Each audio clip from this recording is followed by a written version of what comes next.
It's a wonderful chaos. It is a totally wonderful chaos It's a today. wonderful chaos. Oh, it's a wonder. So basically, today, Bambos, we are discussing, as far as I'm concerned, one of the best films of all time. And you picked this subject, Andy, because you didn't know what else to talk about with me. You know what? I was booking out ahead in the LA, and I thought we got to do a story, and I don't know what to do. And I thought, you know what? Being There is one of these movies that had such an impact on me at a young age, and it was only as I got older I realized there were all these themes in it that I understood better as an adult. And you'll be proud to know, Andy, I've watched the movie too. Hold on, and we're gonna do that on. A wonderful chaos, Andy.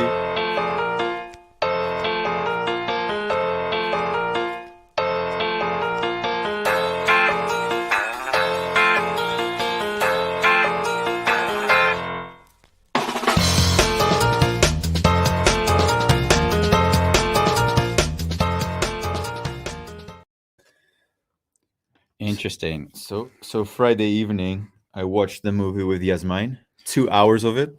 You watched 2 hours. 2 hours of it. That's how long the movie is. Like, okay. And what was your conclusion? I came prepared. I made notes. Okay, Bambas, but I asked you. Yeah. You watched a movie for 2 hours, and what? Just state quickly, what did you feel when you saw the movie? Trump. You felt Trump, yeah, obviously. White privilege. White privilege, yes, those are the themes. But is there anything? Did you like it or dislike it? You know, for those answer it. Did you like it or dislike it? I didn't like it. That's what I said, Bambos. I wrote it down before you got in.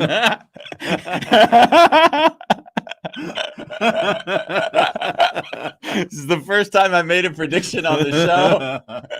I didn't like it. That's and they like it that way. I knew you would not like it. I just knew before you said a word. I knew. But it's an old movie. Yes. Like the humor is for those days funny, but it wasn't funny. It's like okay, but let's get into it. Right. Let me read the synopsis. So for those who have not seen the film Being There was filmed in 1979. It was Peter Sellers' last film. And if you know Peter Sellers, right? Peter Sellers was Jacques Cousteau, and he did the Pink Panther. Hal Ashby, who is the director of this movie, I learned was kind of a drug addict, had his own sort of things. He made a film called Shampoo that was, kind of cult-like movies. And basically, let me read a little bit about this film, just so for those who have not had anything. If you haven't seen the movie, there will be only spoilers. So don't listen to this if you do want to see the movie. And here it is. So a middle-aged, simple-minded Chance lives in this townhouse of a wealthy old man in Washington, D.C. He spent his whole life tending the garden and has never left the property. Other than gardening, his knowledge is derived entirely from what he sees on television. When his benefactor dies, Chance naively tells the lawyers that he has no claim against the estate and he's ordered to move out. Chance wanders aimlessly, discovering the outside world for the first time. Passing by a TV shop, he sees himself captured on a camera in the shop window. Entranced, he steps backwards off the sidewalk and struck by a chauffeured car owned by our elderly business mogul, Ben Rand. In the car, Rand's much younger wife, Eve, who mishears Chance the gardener in reply to the question, who is he? Chauncey Gardner. Eve brings Chance to their home to recover. He's wearing expensive tailored clothes from the 20s and 30s, which is the benefactor who had allowed him to take from the addict. And his manners are old-fashioned and courtly. When Ben Rand meets him, he takes Chauncey for the upper-class, highly educated businessman who's fallen on hard times. Rand admires him, finding him direct, wise, and insightful. Rand is also confident and the advisor to the President of the United States, whom he introduces to Chauncey. In a discussion about the economy, Chance takes his cue from the words stimulation growth and talks about changing seasons of the garden.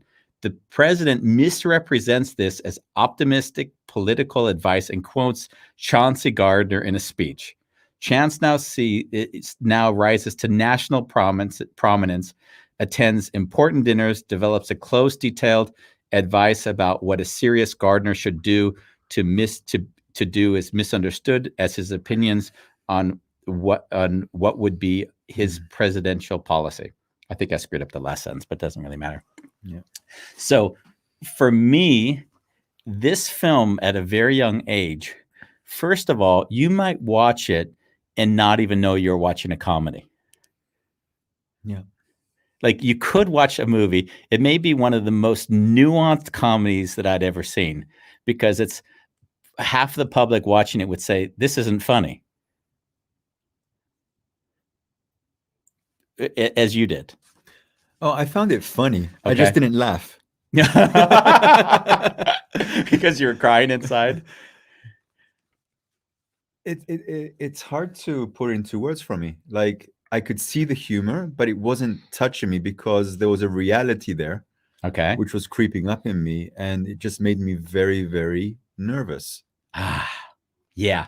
It made me very even anxious actually to Yes. like watching this movie. I just thought, fuck, any white privileged middle-aged guy can be a Chance. Yes. And and by the way, the themes that you've come up with, we haven't discussed this. So there's words you use, but I've come to those same words myself in it, which is nice that independently we've had a similar experience with the movie. It's because I'm reading your book over and over, so you're rubbing onto me. Of course. We have Iris, just to make sure. I read the book when I was very young and was astounded by it. I later saw the film and think that in the book, his character was even more simpleton.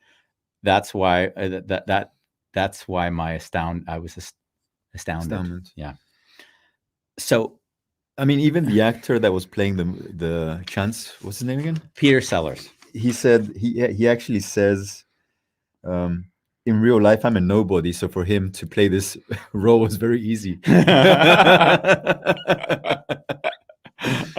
But the thing that I thought would be nice is that I did what I don't normally do. I watched the movie and then I picked out clips that for me were important or relevant. And I thought, you know what? Let's look at these clips. And then what we'll do is we'll discuss a little bit about them and then how they lead to a lot of our show content. Because if anyone watches our show, in the back of my mind, I have Chauncey Gardner in my head.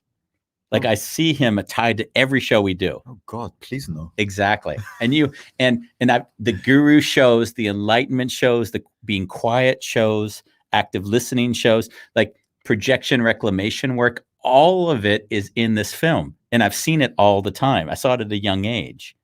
And so that's why the movie it blew my mind then, and it even blows it more now today. Show us a clip, Andy. Okay. Well, before we do, I'm going to show some clips, but the clips we're going to show is to set up the movie for those who haven't seen it. We're just going to set it up. The first scene we're going to look at is just so people understand when we say he's simple, what we mean by simple.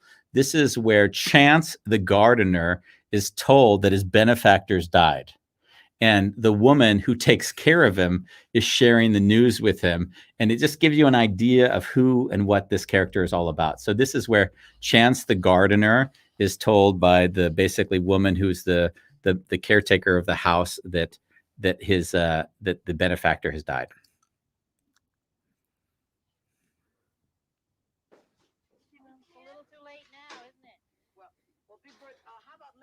Good morning, Louise. He's dead, Chance. The old man's dead. I see. He wasn't breathing and as cold as a fish. I touched him just to see. Chance? You sure you could spare the time? I'm surprised you had any time at all. Cover him up.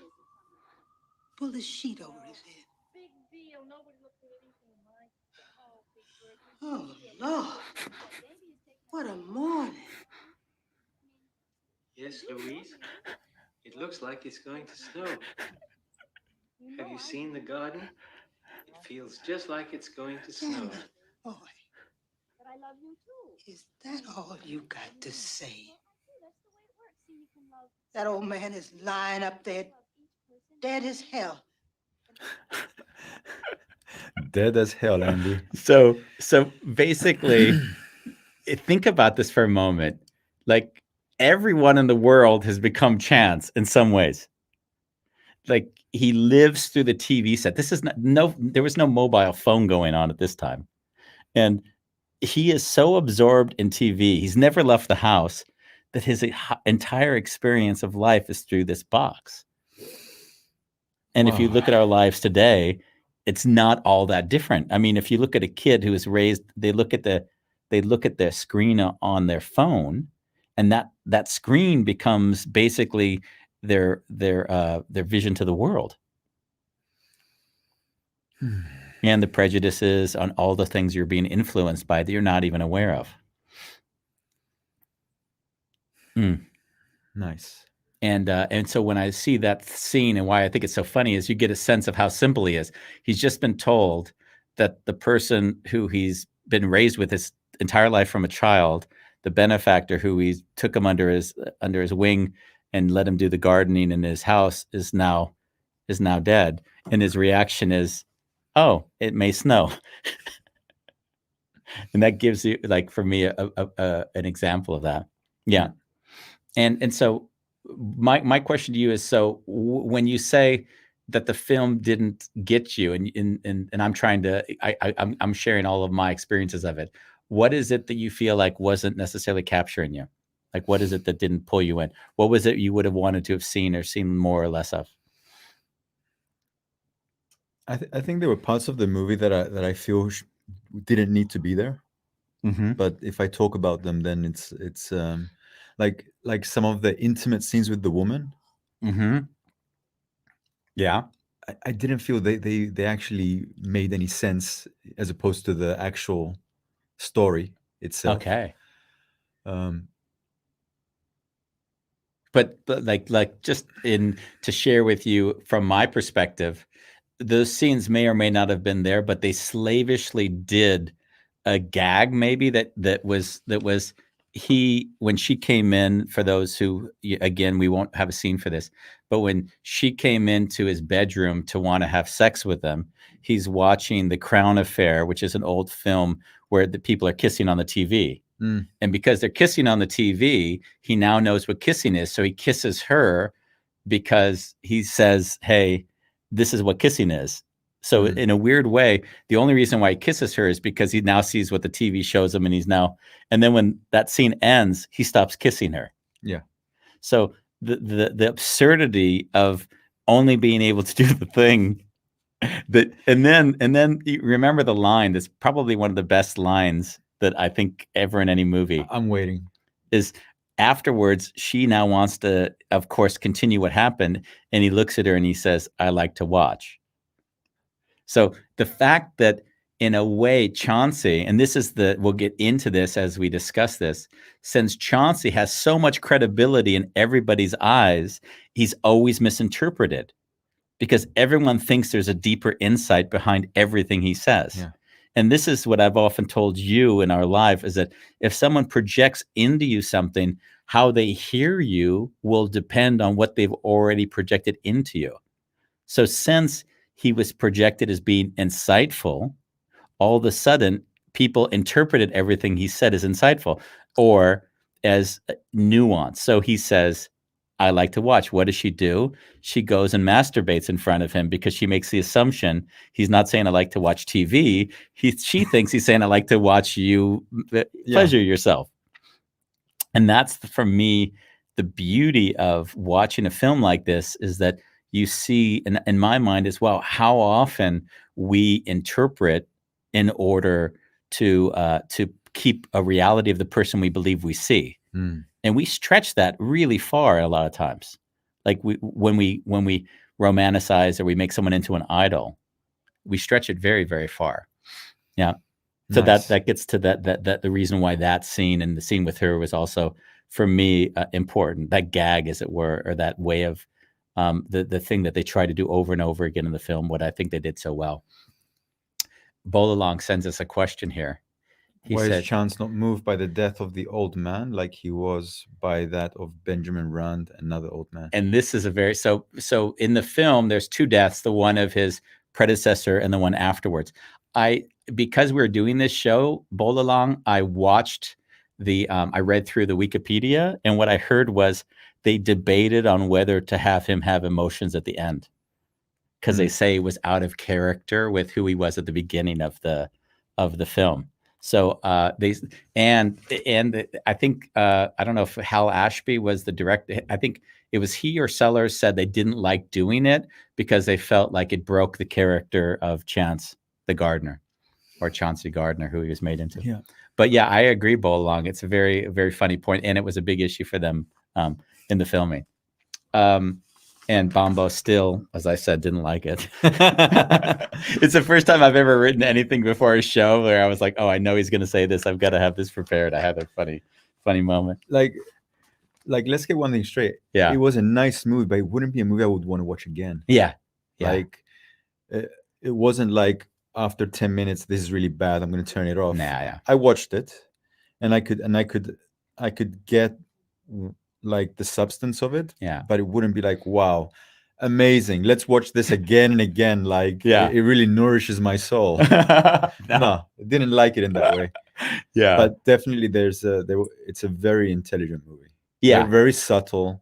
Yeah, you have an internal dialogue during the movie. It's a more subtle. So if you need to think, if you want to think, there's a movie that makes you think. Yeah, it makes you think for sure. There's not like I'm gonna relax with my lover and watch a movie. No.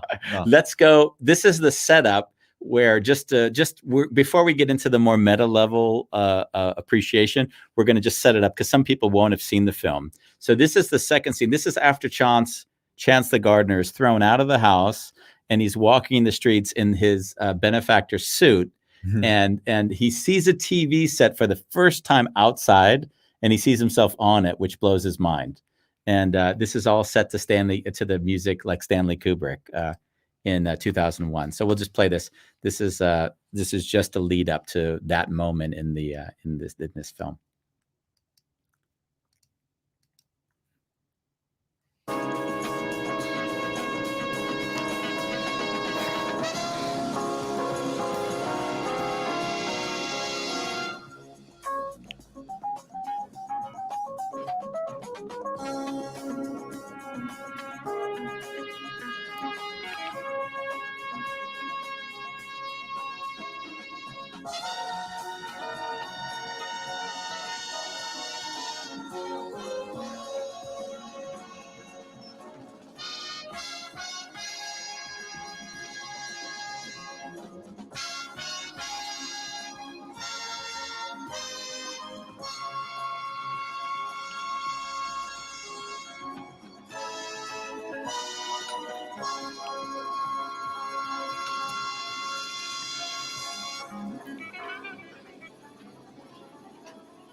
Very sorry, sir. I didn't see you.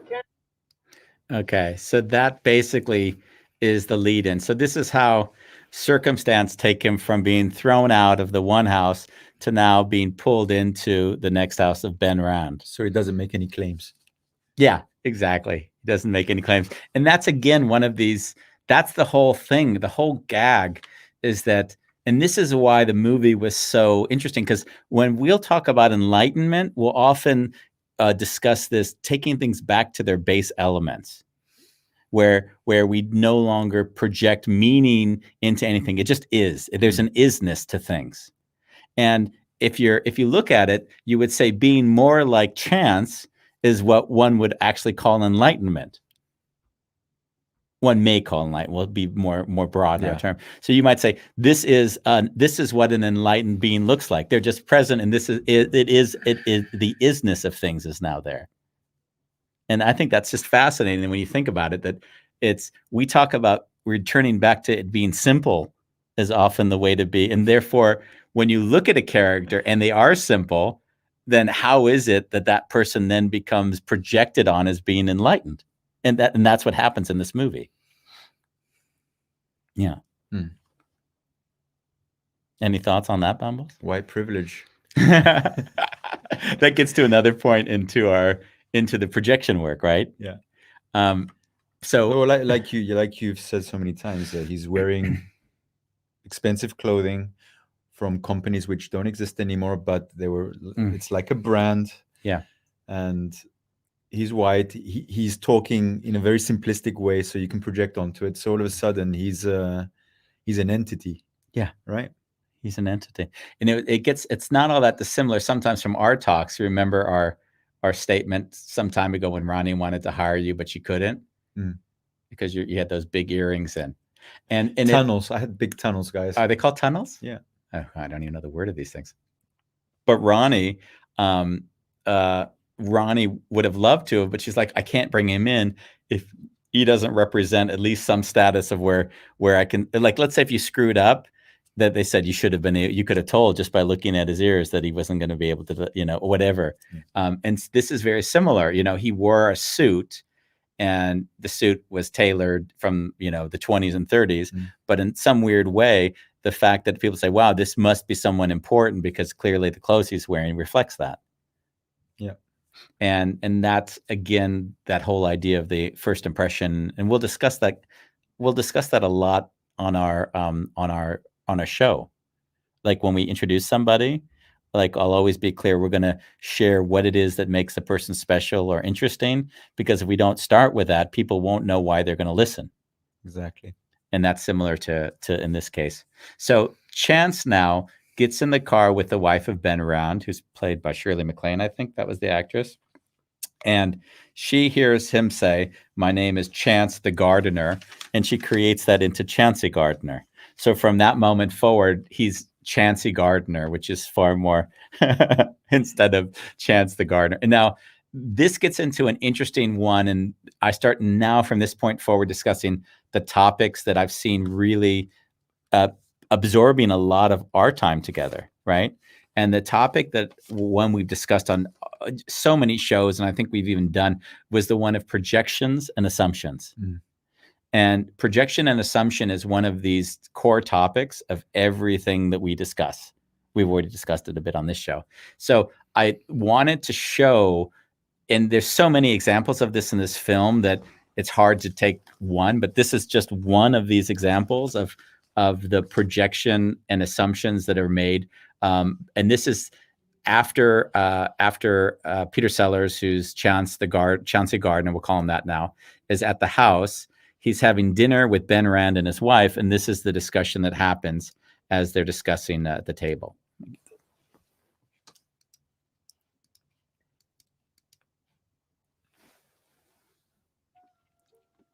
So then, what are your plans, Chauncey?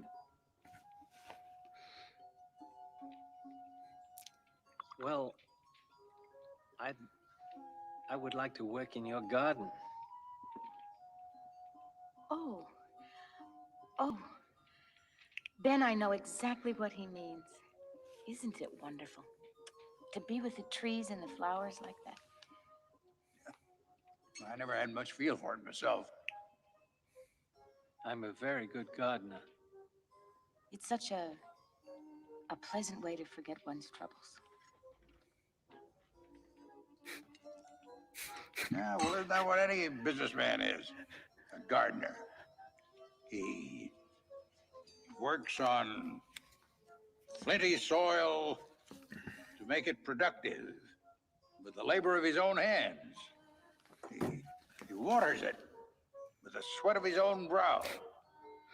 Who makes a thing of value for his family and for the community. Yes, indeed, Chauncey. A productive businessman is a laborer in the vineyard. I know exactly what you mean, Ben. The garden that I left was such a place. Yes. And that for me is when I've seen people project onto a person. If they say simple things and leave the space there, then basically the others will take that space and interpret into it. Yeah. and it's often been the case even on the show when we've been together. Sometimes you'll ask questions that are a little bit deeper, but you won't show yourself when you ask the question.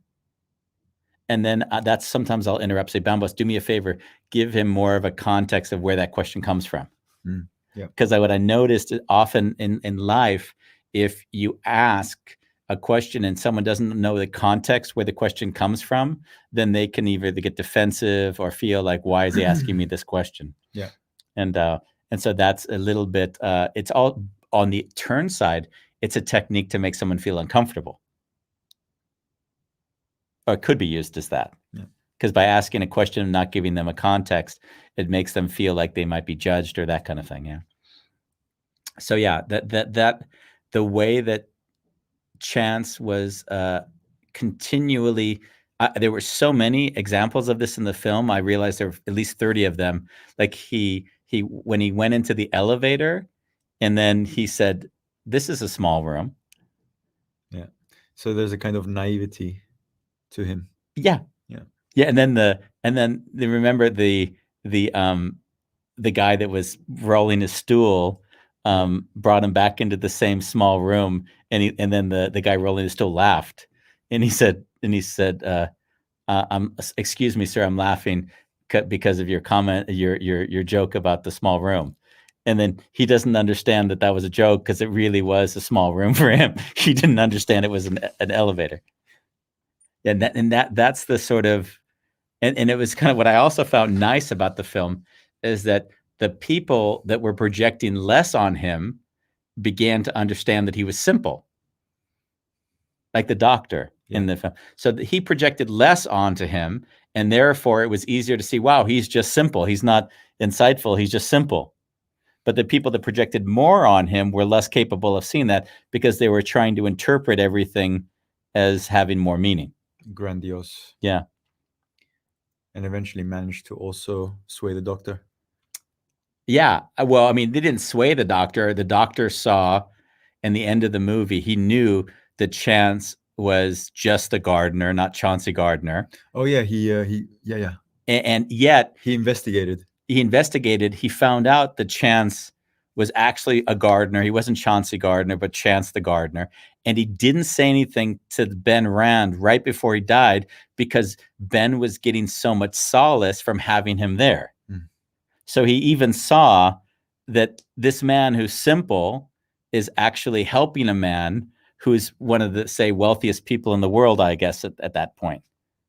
Yeah. And that was sort of the fascination was how do you make peace with the idea that, wow, he's actually with a man, this person who's supposedly had all this success is now getting advice from someone who's never left their house and watch TV and only watch TV their whole life.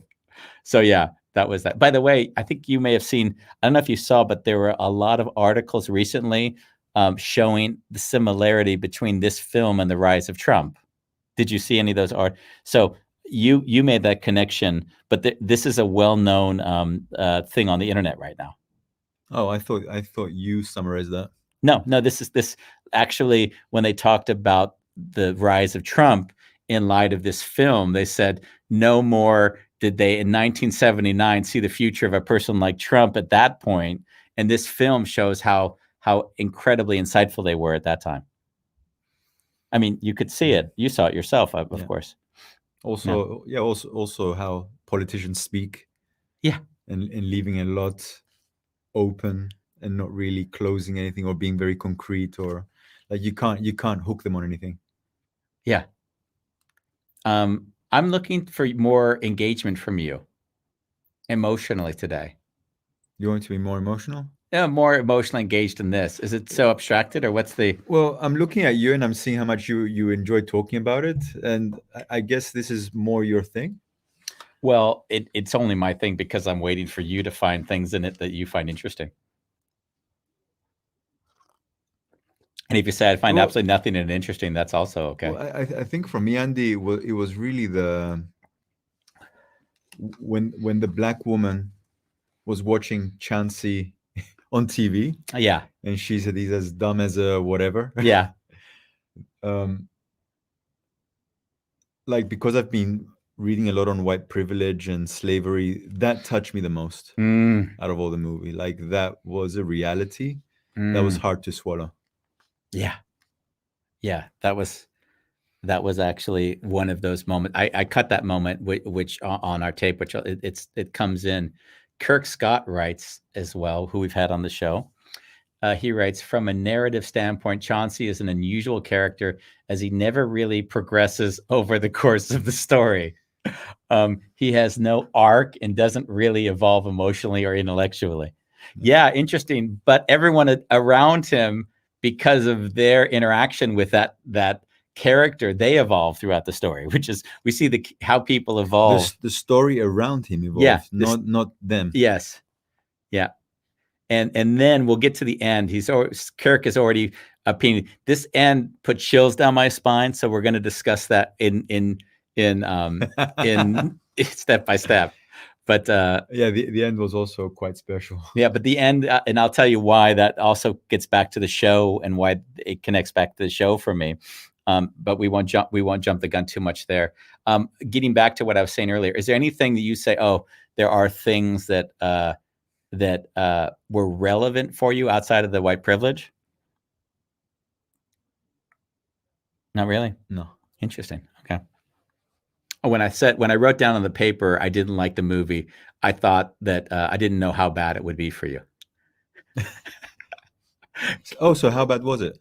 Oh, I don't think it was that bad for you, actually. I didn't think it would appeal to you. Now, this is something that where I talk a lot about when we're working or coaching. And I see that in this movie, it's not intentional. Again, Chauncey is simple. So he makes a statement and he leaves all the space in the world for interpretation to happen, not intentionally, but that's just the consequence. So this is, again, taking them up when they're at the dinner table with Ben Rand and his wife, where Chauncey makes another statement, and then look at how the space that's left there, where it's uncomfortable space, but through uncomfortable space, the conversation evolves. Yeah. So this is one of those moments. I don't have that anymore. All I have left is the room upstairs. Oh, come on now. Wait a minute, Chauncey. You've got your health. For God's sake, man, you can't let those bastards get you down. You gotta fight. I don't want to hear any more from you about that room upstairs. That's where I'm going. Too damn soon.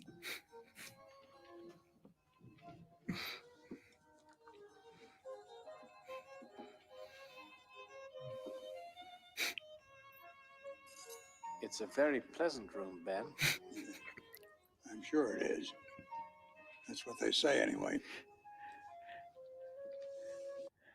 So we didn't lead into this, but since he was thrown out of the house, the only room that he actually has is the room upstairs. So the fact that he interprets room upstairs as being in heaven is the humor in that gag. Is that when he says the only thing I have is the room upstairs, it's literally the room that he's staying in at that house. And that's, again, one of these moments over and over again where the person is projecting onto them because they think there's more insight there than there is. Yeah. Yeah. And so that play, again, is where I've often said on our shows, if you want to be a good guru, then you have to be able to say very broad statements. And I am. Well, maybe not I am, but like the room upstairs, and just and then keep quiet. And then let everyone else create. And you'll see, like in the Bible or in things, that there's a lot of what do we call them? The fables. They'll tell stories, and then everyone from that story derives the meaning that they derive from it. So fable telling for me is another one of these techniques that one uses to create people to have their own experience and then project that the experience they had was insight from the other when it was actually their own insight. So I can read you a story that you would say, wow, that's so insightful of you. But actually, it was insightful of you to find the meaning that you took out of the story? Yeah. What do we have as a comment from Kirk? When you get there, curious about your feelings regarding the outtakes at the end. Yes. Kirk doesn't know, but he's also chimed in because I can see Kirk is also a appreciator. Who knows whether he loves this movie, but at least is a appreciator of the film. Is that the outtakes at the end of this film where I laughed hysterically because I realized how hard it would have been to have made this film as straight as they did. As straight as they did? I don't know. This film and the way that they made it as a non-comedy comedy means that you have to watch it and they don't make a slapstick Jacques Cousteau sort of experience. So you're actually having an interior experience where you're like, oh my God, this is so bad. You're cringing. But at the same time, you're almost, it's a revelation that you realize it could go this far. And as we mentioned a second ago, you can see that with, say, a Trump presidency, it has gone that far. We know that Trump liked to watch TV, and that's where he got his information, and that's how he fed it back. And he used simple statements, and he got people very actively projecting a lot of insight into those statements. So yeah, that's yeah. I think Bolalang shared something else. What did he share?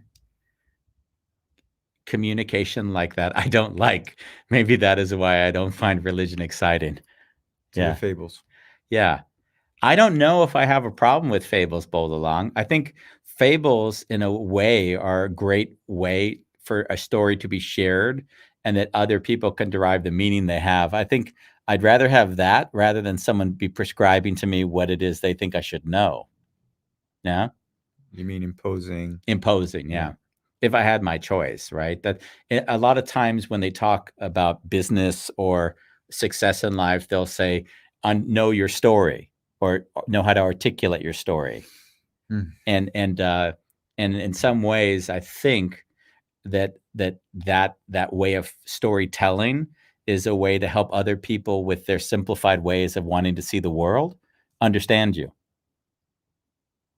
So if you simplify your story, people like, when we say, what are you? Well, I'm a contemporary viewer of how you see the world and explaining, give you a visual representation of that. And basically, or someone says, what are you? A photographer.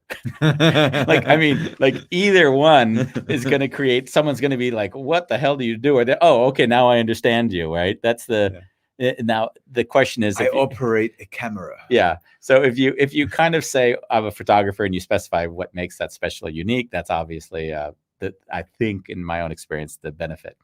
I think Bolalang keeps sending. So I don't. Bolalang is very active today. He's. I don't like to ask myself what it is a person is talking about. Oh, that's interesting. So I'd be interested just to ask Bolalang a question. Did you like the film or not?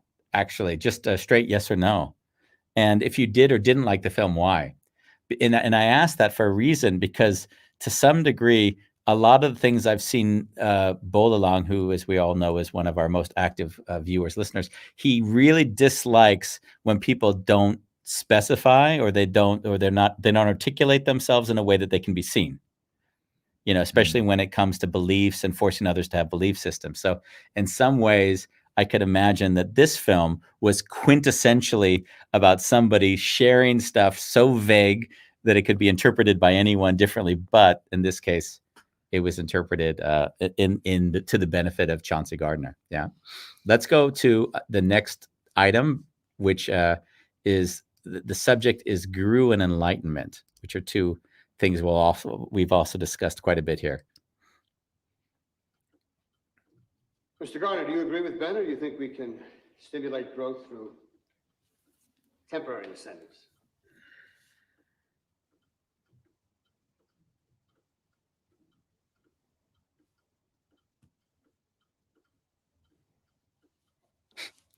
As long as the roots are not severed, all is well, and all will be well In the garden.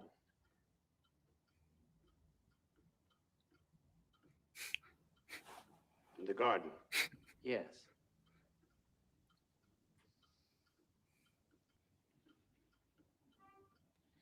In a garden, growth has its season. First comes spring and summer, but then we have fall and winter. And then we get spring and summer again.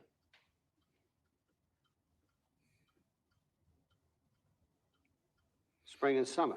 Yes. Then fall and winter. Yes.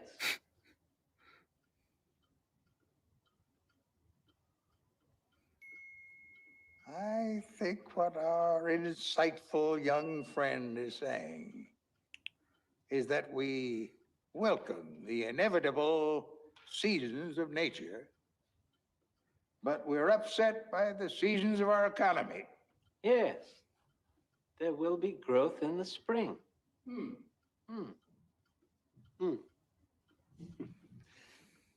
Well, Mr. Garner, I must admit that is one of the most refreshing and optimistic statements I've heard in a very, very long time. So this again plays on the same theme. And just to be clear, for those who haven't seen the film, this is Chauncey Gardner speaking to the President of the United States. So it is, again, when we speak in metaphor, it's so easy to be interpretive. Yeah. And you'll notice that as someone becomes more and more like a spiritual advisor, they'll often be speaking in metaphor. Do you have examples? Do you see that in your life, or how do you? Nothing No. comes to mind right now. Yeah. So are you saying that all spiritual talkers use it as a technique? I'd say a lot do, yeah. Yeah, the technique of speaking in this higher level of abstraction and letting other people find meaning in it for themselves. I noticed you cut a piece where he's shaking the president's hand, Uh-huh. and it was a very uncomfortable, very long shake. Yes, that was. I would have loved to have kept that scene in, but it felt like it was too long. Yeah. And what about that? It stayed in my mind that those moments can also be projected on as someone that, and he also called the president with the first name. Yes. Yes. So it's because Ben Rand called the president by his first name. He also called him by the first name. Yeah. And because there was no emotion in it, it was like, oh, he's one of us. Yeah. Yeah. Yeah. That was you saw it put the president off when he announced and said, "Hey, hi, John," and then held his hands very long, looked at him in the eyes. But in a weird way, that was what was simple about Chance. And yet it was interpreted as strength. As strength. And that again plays to this that simple can be interpreted however it is, right? The one thing I found interesting is that they often say simple-minded. They didn't call him stupid or dumb, or they just called him simple-minded whenever they would describe him. So this comes now to one of the scenes that you liked, which we both liked, which was coming to the woman who we saw in the first scene, who was taking care of him, who told him, she knew that he basically never left the house, never been in a car in his life, just watched TV. Now she is at home watching TV, and then she sees him on TV after knowing that he's an absolute simple-minded person. We won't call him idiot. And then this is the scene where she then sees that, and we just see that experience here. I realize this might be an extremely difficult question for you to answer, Mr. Gardner, but do you feel that we have, in your words, a very good gardener in office at this time? Oh, jeez. Oh, yes. Yes. Some plants do well in the sun, and others grow better in the shade. It sounds as if we need a lot of gardening here. We certainly do. Yes. It's for sure a white man's world in America. It is possible to be flooded in one And Hell, the other I raised drive that boy since is he the was the size of a piston. of the gardener. And I'll say right now, he never learned to read and write. No, sir. And Had lead no the way brains at through all. the areas Was that are stuffed with dry. rice pudding between the ears. Shortchanged by the Lord and dumb as a jackass. Look at him now. In the shade of a Yes, high sir. wall. All you gotta be is white in America to get whatever you want. Before we break, Gobbledygook. Yes, What was the last thing she said? gobbledygook. You know, just because that's just gobbledygook. Just so in that way, that hit me like it hit you. Is that if you watch the whole movie, could they gotten away with this gag if it was a black man doing? And it's less likely. They did the same thing in Trading Places, another '80s movie, which I don't know if you've Eddie seen it. Murphy? Eddie Murphy was in it. Yeah, great movie. But in this way, the way that he made it all the way to the president, it would have been harder, I think, to have done it in a way that you could get away with it like this, like the simple-mindedness that we could project onto this white entity as having more insight than they maybe have. I mean, in some cases, you see, for instance, like an Indian in the opposite, right? Remember, there was a movie on Netflix which was Kamada, I think it was called, something like that. Do you know of this film?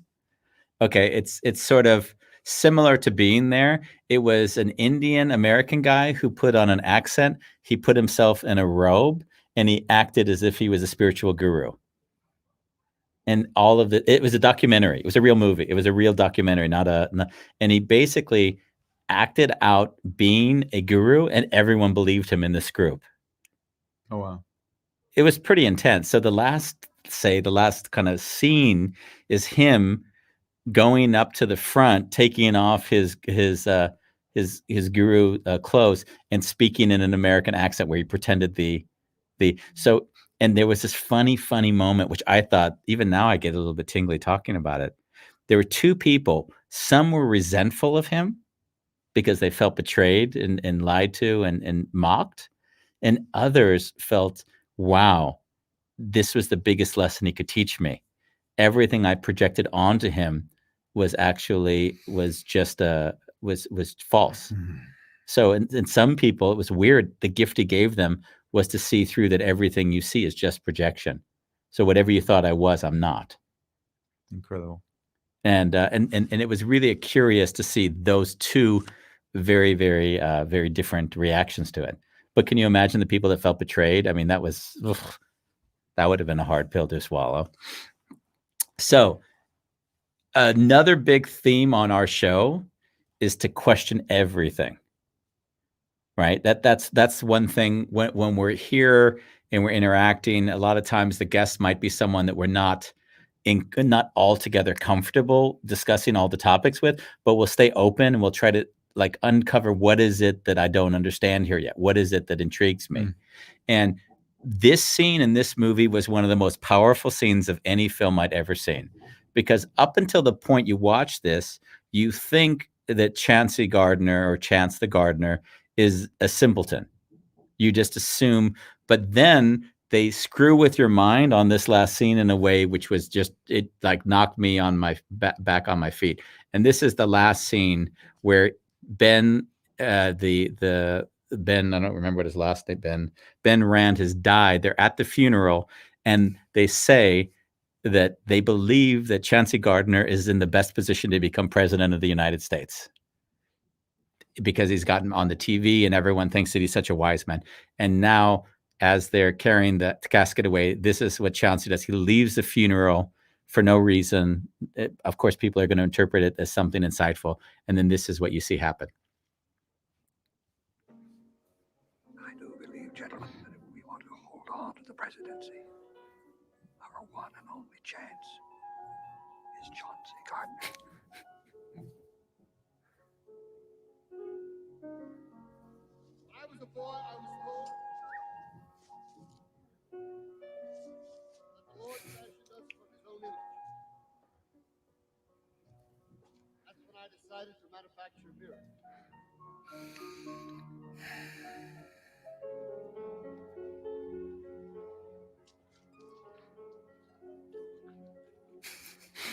Purity, tranquility,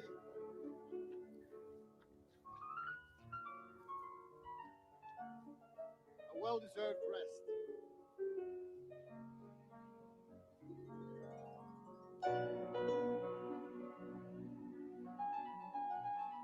All the aims I have pursued will soon be realized.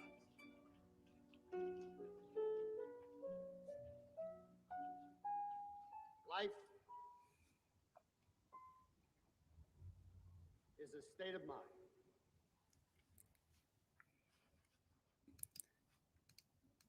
So with that, I felt tingles in my whole body now. Now the reason why is because as I watched that, I now was forced to thrust everything that I assumed about the movie back on myself. There was no answer. Was I watching a movie where he wasn't an idiot the whole time and he had all this insight? And now, is he walking on water because he doesn't even know you can't walk on water? So he just walks on, like at the end, there is no answer there. Yeah. And that's where in Kirk Scott writes, is it making him a Christ figure? Right. And that's kind of the mind fuck is you're now looking at this character you've assumed is the idiot all this time, and he's walking on water in a weird way. You're like, wow, have I seen it wrong all this time? And I think that was for me, one of the most powerful moments in a film is when the director or the writer has you question yourself as you're going through the experience. And that was what I thought was so incredible about that scene. Yeah.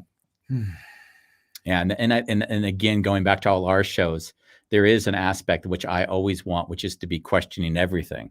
So this film forced you to question everything because it didn't give you, there's no being there too. No. The fact that he died a year after filming that scene was, already one of the last things he would have ever filmed, which is quite amazing.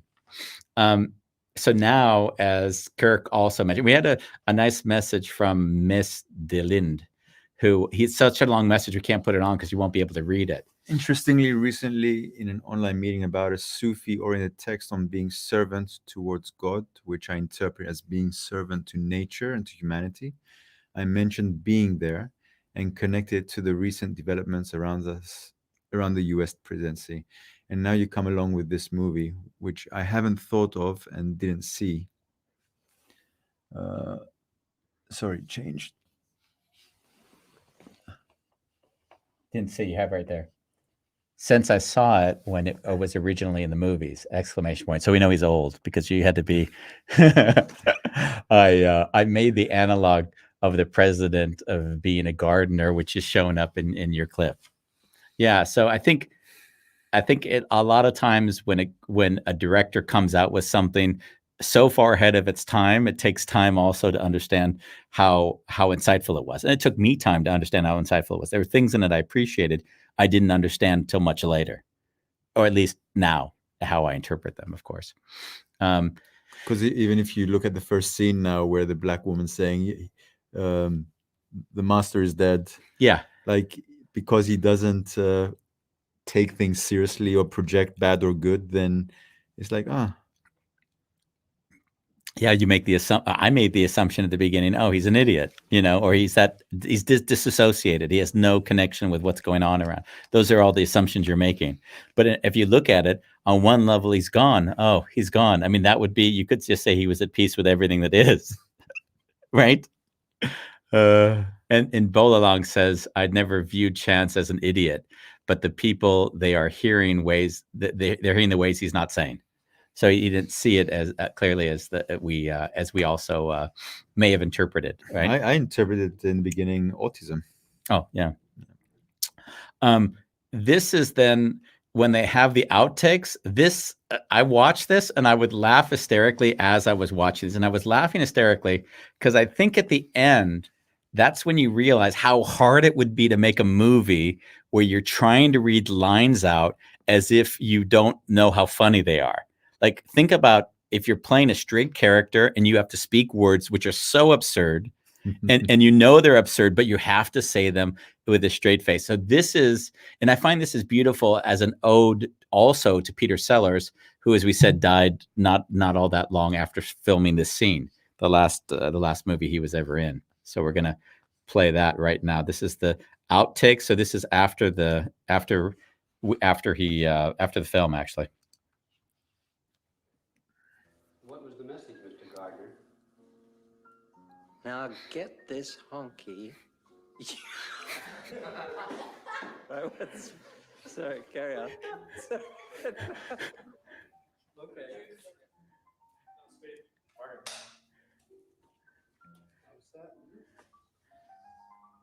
What was the message, Mr. Gardner? Now get this honky. You go tell Raphael that I ain't taking no jive.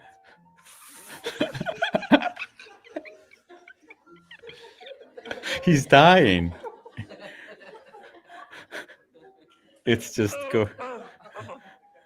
Sorry. That I ain't taking no jive from no Western Union messenger. You tell that asshole if he...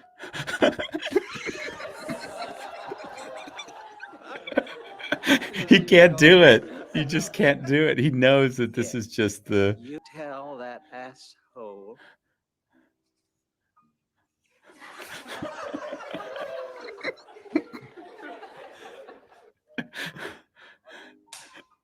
Ain't taking no jive from no Western Union manager.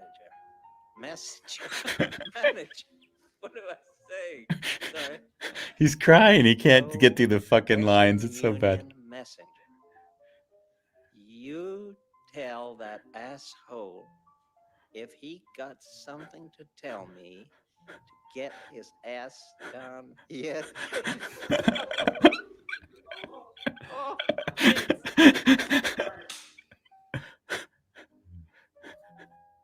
What was the message, Mr. Gardner?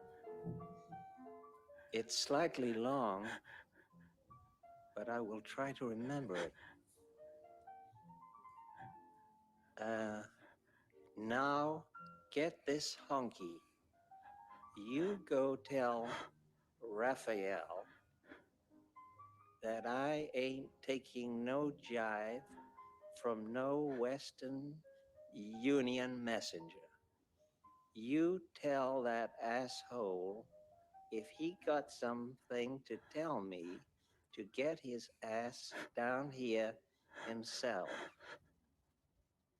Then he said that I was to get my white ass out of there quick or he cut it.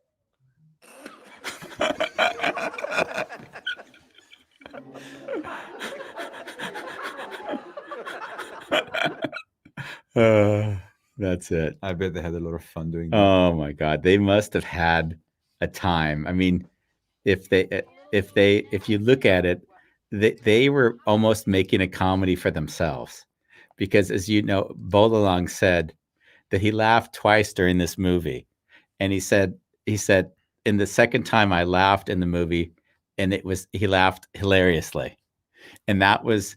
I couldn't stop laughing at that second, because it was almost like all the tension that you mentioned that built up. I now saw and understood the tension that they must have had in filming it. Because they don't make movies like this. Because the people need to be entertained. They need to be slapstick. There needs to be gags. There needs to be things that keep you engaged.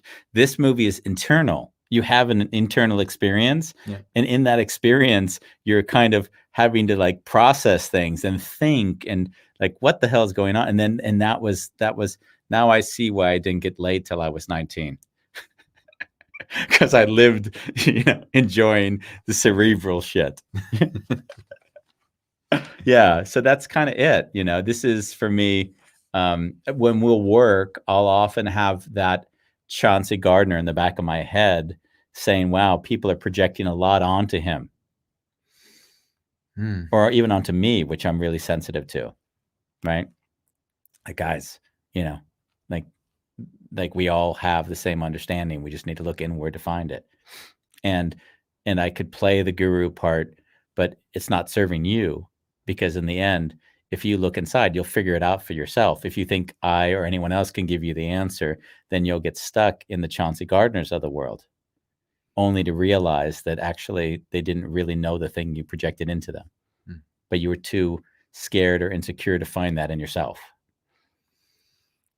And so that's the core message that for me, and it's also That's pretty deep, Mr. Shalev. Yeah. Well, that's the reason why I also like to do the show, is to find people who are highly respected, and also to have discussions with them on the show, which are just very normal, very simple, easy, comfortable. Like, no one gets to get off as being special. We are just here sharing an experience and going through our own interpretation of it. And then there's movies like this, which elevate and sort of give me a really big punch in the face. Like, wow, yeah, this teaches me a lesson that I wasn't even knowing, that I wasn't even aware of. Let's say. Bulilang says, "This is a great movie. It's even greater after I've heard what another person saw in it." Yeah, it's almost like if you need someone to share the experience of why the movie's so good, probably it wasn't that good a movie. But yes, I am. No, but you actually explained why. Yeah. It doesn't have anything for you to hold on to. No, and that's what I want from a. I don't want. It's so.